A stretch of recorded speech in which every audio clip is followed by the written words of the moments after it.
La tarde del 10 de septiembre en Amozoc, Puebla, sonó a guerra. José Luis Corrales Serrano, secretario de Seguridad Municipal y teniente de navío de la Marina, cayó acribillado a balazos durante un operativo. Esto no fue ningún accidente, fue un mensaje. Mientras este hombre lucha por su vida, en Guanajuato las autoridades celebran el rescate de un empresario secuestrado sin pagar rescate. Y en Guerrero, pobladores toman las calles para acusar al Ejército y a la Guardia Nacional de abusos. Tres historias que se entrelazan con una misma bandeja de violencia e impunidad. ¿Coincidencia? ¿O es el síntoma de un país donde el crimen organizado dicta las reglas y el Estado responde con simulaciones? Hoy conectamos los puntos que el gobierno prefiere ignorar. El informe oficial de la Secretaría de Seguridad Pública de Puebla intenta sonar frío y controlado. Elementos de la Secretaría de Seguridad Ciudadana de Amozoc y de la Secretaría de Marina realizaban un operativo, durante el cual el personal policial repelió la agresión por parte de civiles armados. Pero la realidad, como siempre en México, fue un caos de balas, gritos y una impunidad que se respira en el aire. Minutos después de las 3 de la tarde, el barrio de San Miguel en Amozoc, un lugar que debería ser sinónimo de tranquilidad, se convirtió en una zona de guerra. José Luis Corrales Serrano, el secretario de Seguridad Municipal, un hombre con una doble vida oficial, funcionario local y teniente de navío de la Marina, coordinaba un operativo de rutina. De pronto, civiles armados con una audacia que solo da la certeza de la impunidad, abrieron fuego contra ellos. El resultado fue tan predecible como devastador. Corrales Serrano, acribillado, con heridas graves que obligaron a su traslado urgente. Un sujeto más, presuntamente uno de los agresores, quedó tendido en el pavimento, sin signos vitales.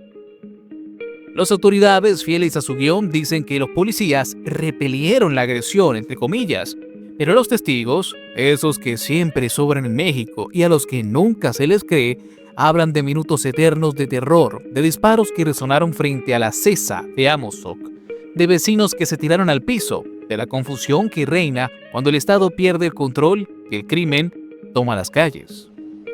Pero aquí está el dato que debería hacer sonar todas las alarmas en la Secretaría de Marina y en el Palacio Nacional.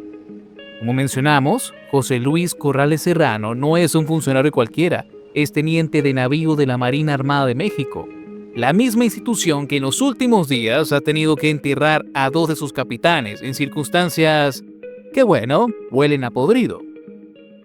El 9 de septiembre, Adrián Omar del Ángel Zúñiga murió en un ejercicio de tiro en Puerto Peñasco, Sonora.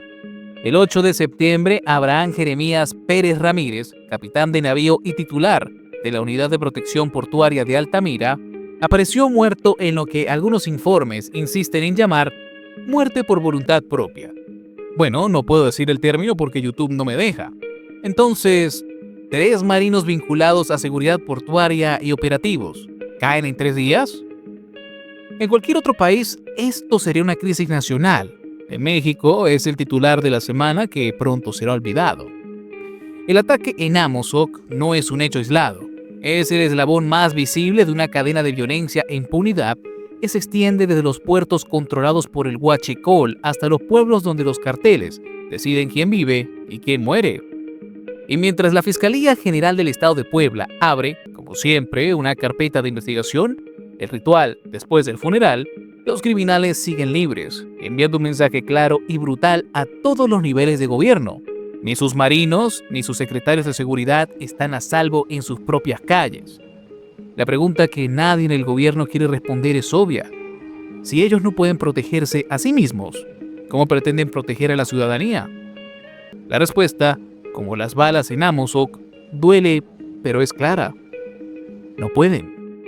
Mientras Puebla sangra, en Guanajuato las autoridades presumían un éxito: el rescate de un empresario secuestrado en Salamanca sin pagar un peso de rescate. 4 detenidos, 3 hombres y una mujer, y la víctima liberada con vida, aunque con una mano lesionada. Su delito: tener un negocio próspero en un país donde la codicia criminal es ley. Los detalles son cinematográficos. El empresario, de 37 años, fue secuestrado el 26 de agosto en Valle de Santiago. Sus captores enviaron audios, videos y fotos donde se le veía golpeado, exigiendo fuertes sumas de dinero. Pero la familia no cedió, denunció, y la Fiscalía de Guanajuato actuó.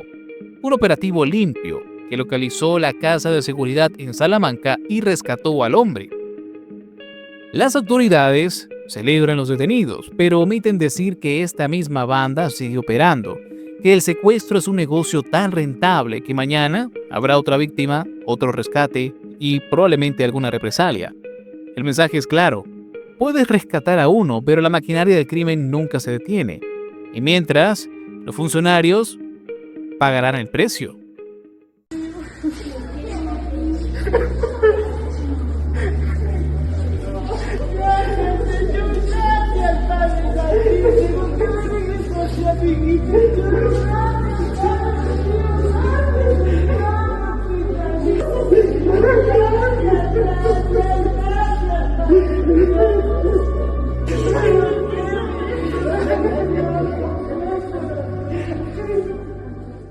Mientras en Puebla y Guanajuato se disputan las plazas a balazos, en Guerrero el conflicto toma otra forma: la protesta social. En Apaxla, habitantes de Tepoxtepec, Tlaxcala y Cacalotepec se plantaron frente al Palacio Municipal para acusar al Ejército y a la Guardia Nacional de abusos y hostigamiento. Unas 60 personas, incluyendo comisarios y transportistas, exigieron el cese de retenes y revisiones arbitrarias. Pero aquí es donde el circo se vuelve surrealista. ¿Es una protesta legítima o imposición criminal?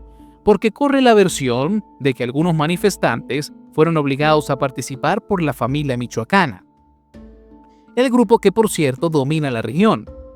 ¿Acaso el crimen organizado ahora organiza marchas contra el Estado? Parece el guión de una narcoserie, pero es la realidad de Guerrero.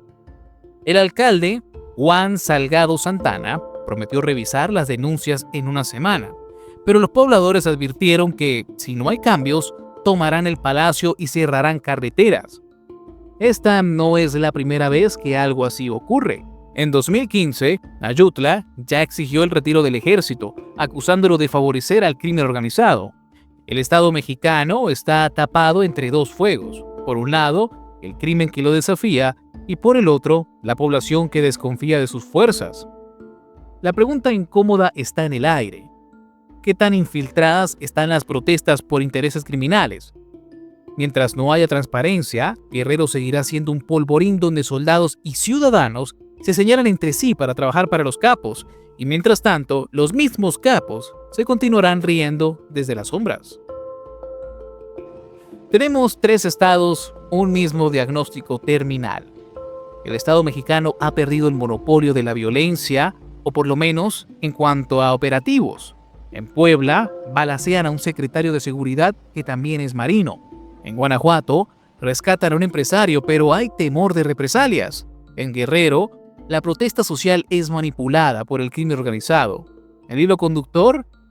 Bueno, impunidad estratégica. Las autoridades responden con comunicados y operativos cosméticos, pero los criminales actúan con total libertad. ¿Cuándo admitiremos que la guerra está perdida? Cuando los funcionarios son blanco móvil, los rescates son anecdóticos y las protestas están infectadas de interés criminal. Estamos ante un Estado fallido que se niega a reconocer su fracaso. El mensaje final es claro: ni la Marina, ni el Ejército, ni los fiscales tienen control real. Los verdaderos jefes de plaza son los capos que deciden cuándo atacar, cuándo secuestrar y, aparentemente, cuándo protestar, mientras las autoridades se limitan a administrar la violencia. Esta es la cuarta transformación, donde las balas mandan más que las leyes. Pero, ¿hasta cuándo? Bueno, esa pregunta queda para todos ustedes. Si te gustan nuestras investigaciones, te invito a ver más de ellas en nuestro canal. El equipo de Nación y Frontera trabaja arduamente para traerte información de primera mano. Recuerda que somos Nación y Frontera y estamos aquí para traerte la verdad.